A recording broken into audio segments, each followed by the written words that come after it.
So many people are being held back because housing is such a severe problem for them. It's such a basic need. It's where people start.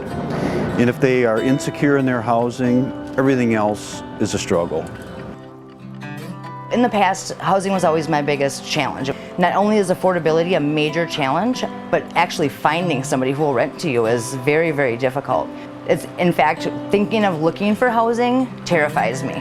So that's like the one thing that, like, just picking up and having to call and seeing if there's places to rent and knowing that I have to tell them that I have a background that I know that they're going to frown upon is very difficult, because I know that out of 100 people, 95 are probably going to tell me no. And there's like the whole process that goes along with that, right? And you have to repeatedly tell yourself that you're not a bad person, even though you have 95 people who are telling you that you are, you know? And so, and you have to just keep trying, you know, because otherwise you don't have a place to live.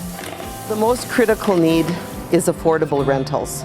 And it isn't just about increasing stock, but unless we also expand the rental application criteria to include many, many, many of that 46% that have rental barriers, conviction histories, eviction histories, low credit scores, low income. Unless we do that, we're really not going to dig deep into the problem. The thing I hear the most often from people who need affordable housing is, it can't happen soon enough. We're dying here. It's really bad. It's not getting better on its own. Help us. When we talk about affordable housing, we're talking about people spending no more than 30% of their income on housing. And there's not enough stock to choose from right now, both home ownership and rental units. One of the interesting things about housing is that it's not a simple issue. It's a very, very complex issue, and it touches all bases of our community and of our economy.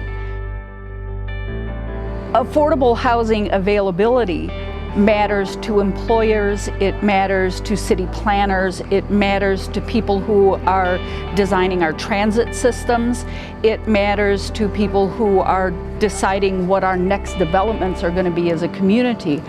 And all of those things roll in together to figure out, you know, how housing works in our community and how it works for individuals. 46%, almost half of your residents in this city, with the ALICE report, asset limited, income constrained, and employed people, are struggling to pay the rent, income insecure, food insecure, housing insecure, you know, transportation insecure. We can go on and on, but housing is your foundation.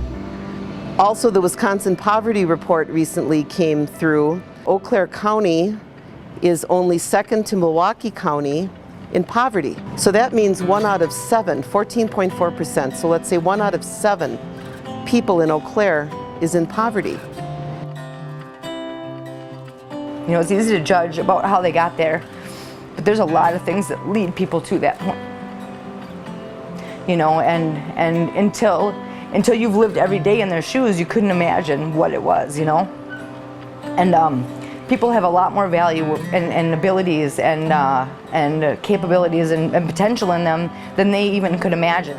I remember when I was a newly divorced single parent 30 years ago, and I struggled to keep a roof over my children's head. And so I feel for moms who are going through that now. I feel it way down deep.